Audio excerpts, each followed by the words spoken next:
tubaha ikaze abakurikiye Impera Star. Perezida wa Amerika Donald Trump yizeye guhura na Perezida Paul Kagame ndetse na mugenzi we wa Kongo Perezida Felix Antoine Tshisekedi mu byumweru bibiri biri imbere. Naho Ingabire Victoire, umunyapolitike utavuga rumwe na leta y'u Rwanda, yasabye urukiko kunganirwa n'umunyamategeko wo muri Kenya. Mu makuru yacu uyu munsi kandi turagaruka kuri iyi nkuru y'umusore w'imyaka 26 wo mu karere ka Gatsibo ngo yaba yimanitse mu mugozi kubera gufuhira umukobwa bakundanaga. Naho mu makuru yo mu mahanga turaza kugaruka ku makuru agezweho ku ntambara zimaze iminsi zarayogoje isi, aho kuri ubu abantu 24 biciwe muri Gaza, naho Uburusiya bukaza ibitero i Kiev. Ibi hamwe n'ibindi tutagarutseho muri izi ncamake z'amakuru ni bimwe tugiye kugarukaho muri aya makuru mwakusanyirijwe kandi mugiye kugezwaho nanjye Bayizi Jean Baptiste.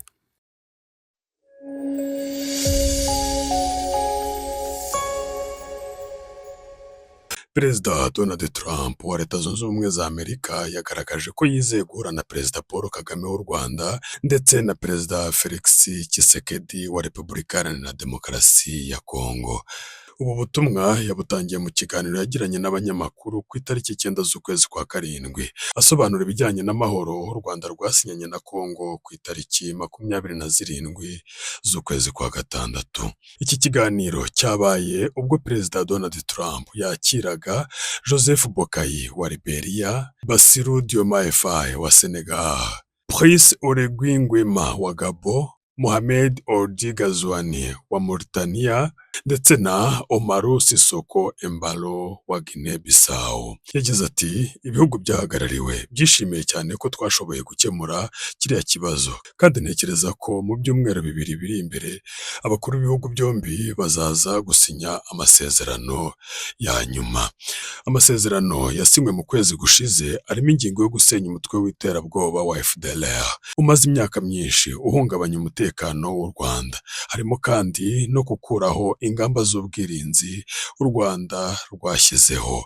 Harimo kandi gucyura impunzi, ubufatanye mu guteza imbere ubukungu no gushyigikira ubutumwa bw'amahoro bw'umuryango w'abibumbye muri Kongo. Kugira ngo amakimbirane ari mu burasirazuba bwa Kongo akemurwa aherewe mu mizi, ibi bihugu byiyemeje gushyigikira ibiganiro bya Qatar birimo guhuza ihuriro AFC 23 na leta ya Kongo.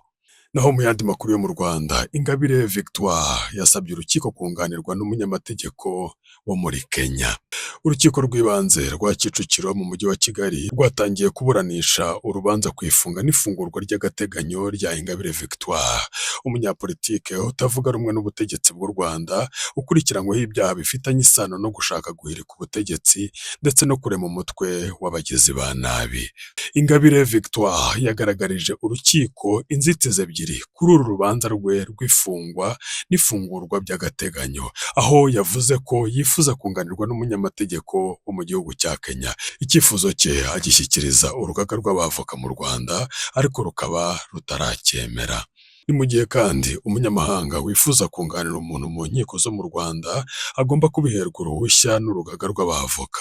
Ingabire yavuze ko Maître Gatete Gashabana usanzwe umwunganira afite abandi benshi yunganira barimo abayoboke b'ishyaka rye 9 basanzwe bari mu rubanza rwo gushaka guhirika ubutegetsi, ko bitamworohera kumwunganira wenyine.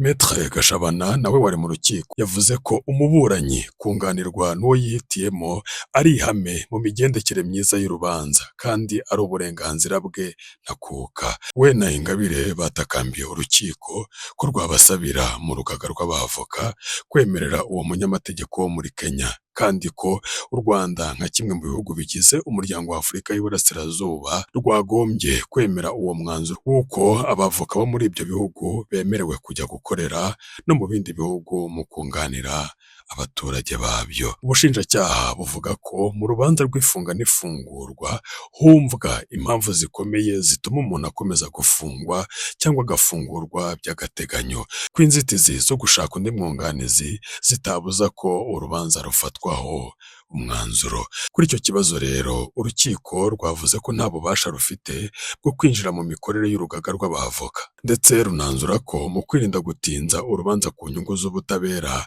iburanisha rizakomeza ku itariki 15 z'uku kwezi. Ingabire Victoire yatawe muri yombi na RIB ku itariki 19 z'ukwezi kwa gatandatu uyu mwaka, nyuma y'uko ubushinjacyaha busabye RIB kumukoraho iperereza mu rwego rwo gushyira mu bikorwa icyemezo cy'urukiko rukuru, rutanyuzwe n'amakuru yatanzwe ku bayoboke be bamaze igihe baburana ku birego byo gushaka guhirika ubutegetsi bw'u Rwanda. Amakuru yacu mu Rwanda tuyasoreze i Gatsibo, aho umusore w'imyaka 26 yimanitse mu mugozi hakekwa gufuhira umukobwa bakundana. Umusore w'imyaka 26 wo mu karere ka Gatsibo mu murenge wa Remera yimanitse mu mugozi arapfa, bikekwa ko byatewe no gufuhira umukobwa bakundana. Kuko yari amaze iminsi amwambuye telefone ye, ari we ugenzura abamuhamagara n'abamwandikira. Ibi byabaye mu gitondo cyo kuri uyu wa gatatu tariki 9 z'ukwezi kwa karindwi 2025. Uyu musore yabanaga n'ababyeyi be mu mudugudu w'icyerekezo mu kagari ka Bitiruka mu murenge wa Remera. Amakuru ava mu baturage bo muri uyu murenge avuga ko uyu musore nyuma yo kwambura umukobwa bakundanaga telefone ye akayimarana igihe, ashobora kuba yabonye ibimenyetso ko afite abandi yiyebeye, kwihangana bikamunanira akiyahura. Urujeni Konsore, umunyamabanga nshingwabikorwa w'umurenge wa Remera, yatangaje ko uyu musore w'imyaka 26 yimanitse mu mugozi. Yagize ati ababyeyi batubwiye ko mu gitondo bari kumwe n'uyu musore ari muzima, nyuma baza kubwirwa ko yiyahuye yimanitse mu mugozi. Batubwiye kandi ko hari umukobwa w'inshuti ye bakundanaga wabaga mu karere ka Kayonza, aheruka kumusura amwaka telefone ye arayizana, umukobwa akajya amusaba kuyimusubiza, umuhungu akamubwira ko azaza kuyifata iwabo hari abantu benshi. Gitifu kandi yakomeje avuga ko umukobwa yaje guhamagara umukuru w'umudugudu w'aho umusore atuye, amusaba ko yamufasha kwaka uwo musore telefone ye. Ariko rero uyu muyobozi yavuze ko batamenye niba ari cyo cyateye uyu musore kwiyahura koko, ngo kuko uretse kuba yari yabiciye mu marenga aganira n'umukobwa, nta wundi muntu yari yabibwiye. Ati ashobora kuba yarazanye iyo telefone y'umukobwa, wenda akaba yayibonyemo amafoto ari kumwe n'abandi bantu. Ashobora kuba nanone hari ibyo yijeje umukobwa, wenda nanone umukobwa akaba yamuvumbuye, ntabwo twabimenya, gusa yimanitse mu mugozi. Ubwo inzego z'umutekano zageraga iwabo w'uyu musore, ababyeyi be bavuze ko ntawe bashinja kubicira umwana, basaba inzego z'umutekano kubemerera bagategura uburyo bamushyingura. Amakuru yacu tuyasoreze mu yavugwa hanze, aho abantu 24 biciwe muri Gaza, Uburusiya bukaza ibitero i Kiev. Ingabo za Israel zatangaje ko mu gitero zagabye mu gace ka Rumana muri Gaza, umusirikare wazo yatewe icyuma ajyanwa mu bitaro, mu gihe uwakimuteye we yahise yicwa. Intambara ya Israel n'umutwe wa Hamas imaze imyaka hafi 2. Ingabo za Israel zagabye ibitero bikomeye mu majyepfo yo hagati muri Gaza, bihitana abantu 24. Ibitero bya Israel mu mujyi wa Rumana byagabwe mu gitondo cyo kuri wa 10 z'ukwezi kwa karindwi, byiciwemo umugabo umwe ukekwaho gutera icyuma umusirikare wa Israel. Umwe mu bayobozi bakuru bo muri Israel utashatse ko amazina yatangazwa, yavuze ko amasezerano y'agahenge hagati ya Israel na Hamas ashobora gusinywa vuba, bikanatuma imfungwa ku mpande zombi. Uyu muyobozi yavuze ko impande zombi nizemeranya ku gahenge k'iminsi 60 kari kuganirwaho, bizafasha Israel guhagarika intambara burundu, ariko Hamas igashyira intwaro hasi. Yashimangiye kandi ko mu gihe Hamas yaba yanze kurambika intwaro hasi, Israel izakomeza ibikorwa bya gisirikare muri Gaza. Trump yavuze ko amasezerano y'agahenge muri iyi ntambara ashobora gushyirwaho umukono mu cyumweru gitaha cyangwa mu kizakurikiraho, ariko hataramenyekana neza igihe. Ni mu gihe Hamas yo ivuga ko hari ingingo zimwe impande zombi zitari zemeranyaho ku masezerano y'agahenge, urugero nko gusaba ko ingabo za Israel ziva muri Gaza, ndetse no kumenya uzabashyikiriza abaturage ubutabazi. Naho kandi tugarutse ku ntambara y'Uburusiya na Ukraine yinjiye ku munsi w'1232, impande zombi zirasana. Mu gitondo cyo ku itariki 10 z'ukwezi kwa karindwi 2025, Uburusiya bwagabye ibitero i Kiev mu murwa mukuru wa Ukraine, bihitana abantu 2, abandi 13 barahakomerekera. Ibitero byo mu kirere by'Uburusiya kandi byahitanye abantu 3 mu mujyi wa Kostiantynivka, undi umwe arakomereka. Urwego rushinzwe ubutabazi muri Ukraine rwatangaje ko ibitero byanasenye inyubako imwe y'igorofa yakoreragamo ubuyobozi muri aka gace.